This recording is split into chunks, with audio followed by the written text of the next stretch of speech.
Please lend me your attention, because what I am about to share with you is not just basic information. It is vital for your own survival. There are people in this world who go far beyond simple dislike. They actively harbor a desire for your failure. They do not even want you to be here. If you are not vigilant, if you fail to recognize the warning signs, you will walk directly into their carefully laid traps with a smile on your face, all while they prepare to strike you from behind. This is not about being overly suspicious. This is a matter of fundamental psychology.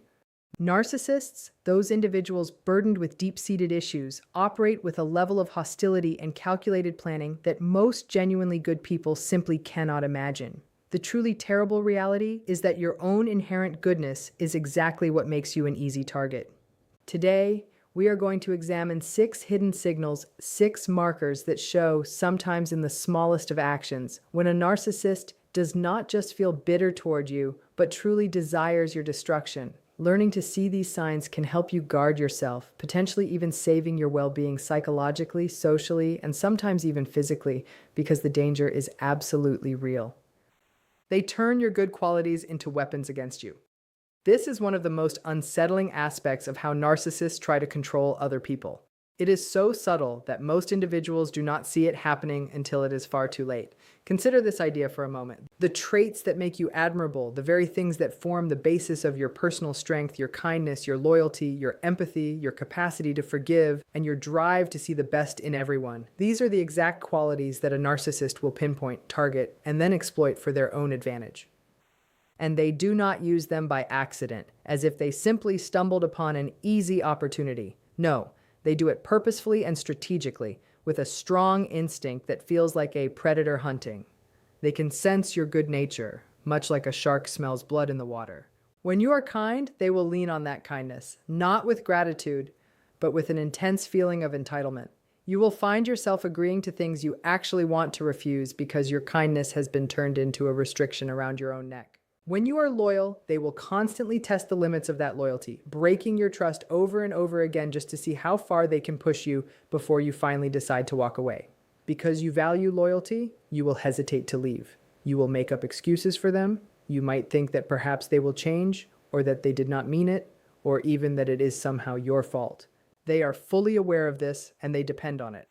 If you are a forgiving person, the narcissist sees your forgiveness not as a grace, but as a tool. They will do something wrong to you, then act sorry, and then do something wrong again, using your capacity to forgive as a constantly turning door through which their abuse can flow endlessly. They will even present it as your duty, suggesting that if you were truly a forgiving person, you would just let this go. And you will struggle with yourself because, deep down, you believe in second chances, sometimes even third and fourth. What you do not realize until much later is that your forgiveness is no longer a gift. It has been twisted into a form of permission. Your empathy, the very thing that allows you to connect with others, to feel their pain, and to see the world through their eyes, becomes the narcissist's playground. They will misuse that empathy by acting as the victim, drawing out your compassion and manipulating your natural desire to care. They will cry when it suits their purpose, fly into rages when it suits them, or break down when it suits them, and each time you will feel a pressure to save them, to support them, and to protect them. Yet, when the roles are reversed, when you are the one in need, they will simply vanish. They will refuse to give you the very empathy they demanded from you. This imbalance is not a mistake. It is the core design of their behavior. Even your determination to see the best in people becomes a weakness. You will excuse clear warning signs because you do not want to believe in the possibility of their malice. You will explain away cruelty as stress, deception as a misunderstanding, and attempts to control you as care.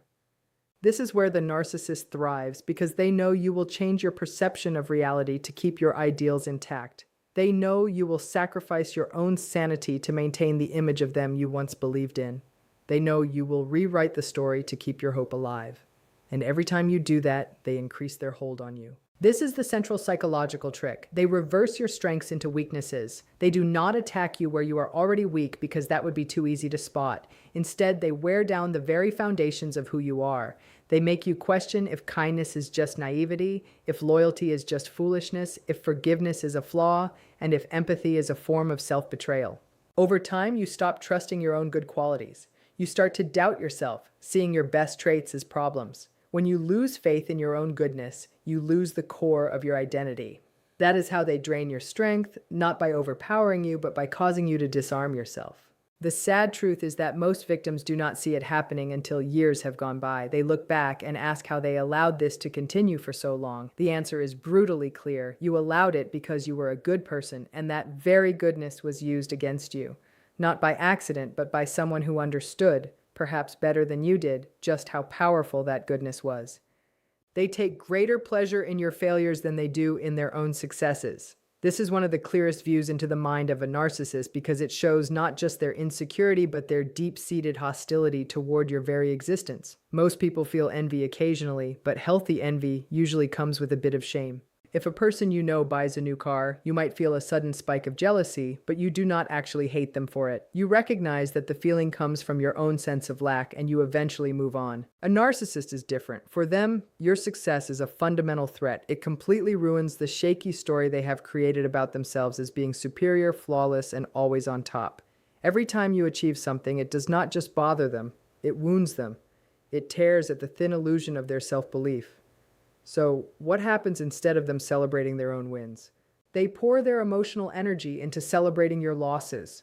Pay close attention to this. When you mess up, their face lights up, their eyes become sharp, their tone of voice shifts. If you fail at something important, they do not offer real support. They barely hide their intense joy, sometimes even pretending to comfort you while they are silently relishing your collapse. This is why their praise feels empty, and their sympathy seems out of place. Deep down, they are waiting, always waiting, for the moment your life turns bad, because that downturn comforts them. It brings back their feeling of being superior. This is why narcissists are often subtle saboteurs. They do not just passively wait for your failures. They actively create situations where failure is more likely. They will plant seeds of doubt just before you make a big decision. They will chip away at your confidence right before a crucial meeting. They will confuse you, distract you, or inject instability into your plans. Then, when you finally stumble, they get the double satisfaction of both watching you fall and knowing they had a part in it. They believe they do not need to win honestly when they can simply stack the deck. The victory feels much better to them when it comes at your personal expense. Even in small moments, you will see this pattern. Share good news and they will minimize it or quickly change the focus back to themselves. Share bad news and suddenly they are focused, energized, and almost glowing with interest. It is as if your pain sustains them. They will ask for details, keep the conversation going, and describe the event in ways that make your suffering feel more real. But when you succeed, they will quickly move past it, change the topic, or offer faint compliments mixed with doubt. You will walk away feeling puzzled, wondering why your accomplishments feel smaller every time you mention them. That is the psychological wearing down at work. The most telling sign is comparison. Narcissists are always keeping a silent score, judging themselves against everyone nearby. They must be ahead, but not through self-improvement or genuine achievement, only through the lessening of others. If they cannot rise, they will try to pull you down. If they cannot outshine you directly, they will celebrate when your light fades. This is why they spread gossip, why they start rumors, and why they enjoy the bad fortune of people they claim to care about. It is not just random bad behavior. It is their core strategy for survival in a world where every success they witness feels like an attack on them. And here is the truly harmful part. Because they cannot openly show this joy without exposing their true selves, they create hidden ways of expressing it.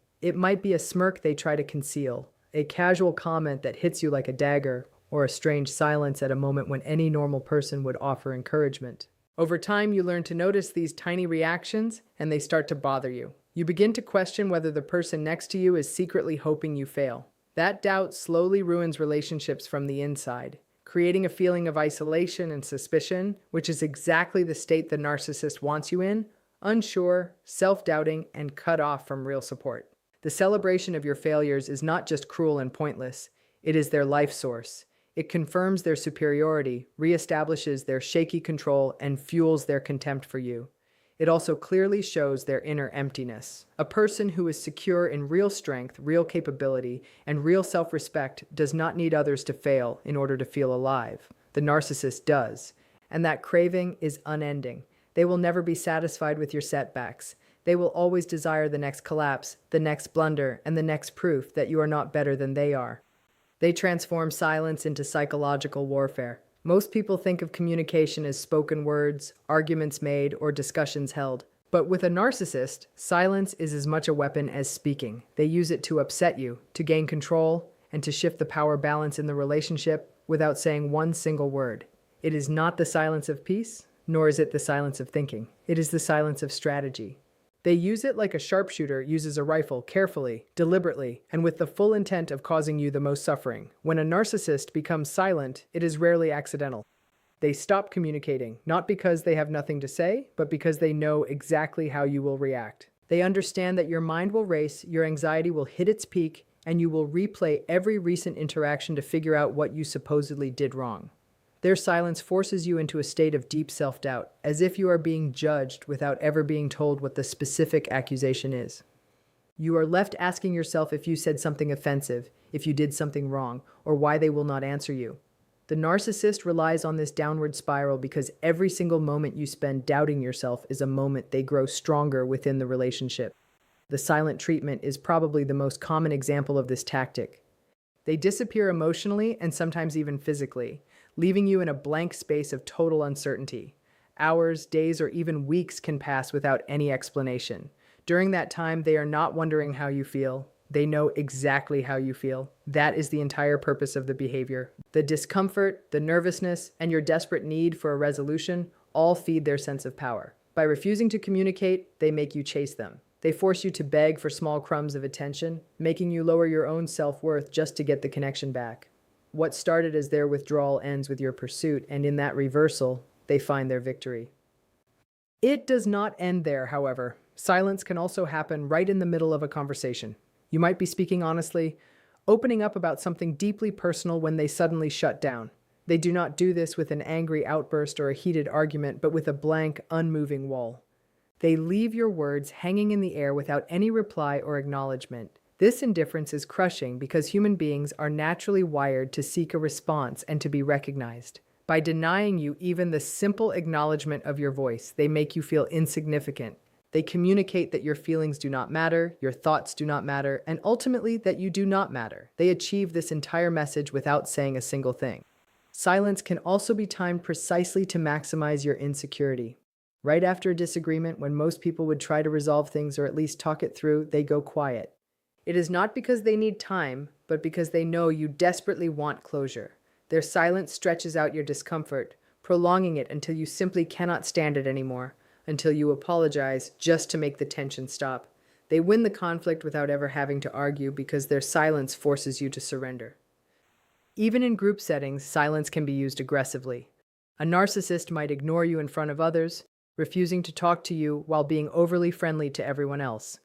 That exclusion hurts more deeply than words. It signals to everyone present that you are not worthy of attention and that you are essentially invisible. It isolates you not just emotionally but socially, damaging your reputation in the eyes of others. They do not need to insult you or shame you directly. The silence does the job with even greater severity. What makes this tactic so harmful is that it takes advantage of basic human psychology. We are programmed to see silence as a signal. In close relationships, silence often means something is seriously wrong, so our instinct is to fix it. The narcissist hijacks this instinct, turning your empathy and natural desire for connection into tools for your own control. You work harder, you give more, and you compromise further, all to end the unbearable silence. Each time you do this, you strengthen their dominance, teaching them that silence will get them exactly what they want. Over time, this weaponized silence conditions you like a form of psychological training. You learn to expect it and to fear it, trying to avoid actions that might trigger it. You start to censor yourself, minimizing your own needs and changing your behavior, not out of love or respect, but out of fear of being plunged back into the emotional void. This conditioning is invisible to people on the outside, but it completely changes your sense of self from the inside. You become smaller, quieter, and more hesitant, while they grow more powerful in their muteness. They isolate you by contaminating your relationships. This strategy is one of the most destructive because it attacks the very foundation of human strength, our connection to other people. Human beings survive, overcome difficulties, and thrive through community, family, and friendships. A narcissist knows this without even thinking about it. They also know that as long as you have strong ties of support, you are much harder to control, harder to manipulate, and harder to break. So they set out to erode those ties, not always with open attacks, but with subtle damage that leaves you wondering why the people you once trusted now seem distant, suspicious, or unfriendly toward you. The process often starts with quiet hints, carefully planting seeds of doubt. They might make an offhand comment about your friends, suggesting that one of them does not truly respect you or that another one seems secretly jealous of you. They might question the motives of your family members, suggesting they do not truly have your best interests in mind. At first, you dismiss these comments, but if they are repeated often enough, they start to take hold. You begin to second-guess your relationships, doubting the sincerity of the people who care for you. As your doubt grows, you pull away from those connections, which is exactly the outcome the narcissist desires. Next comes triangulation.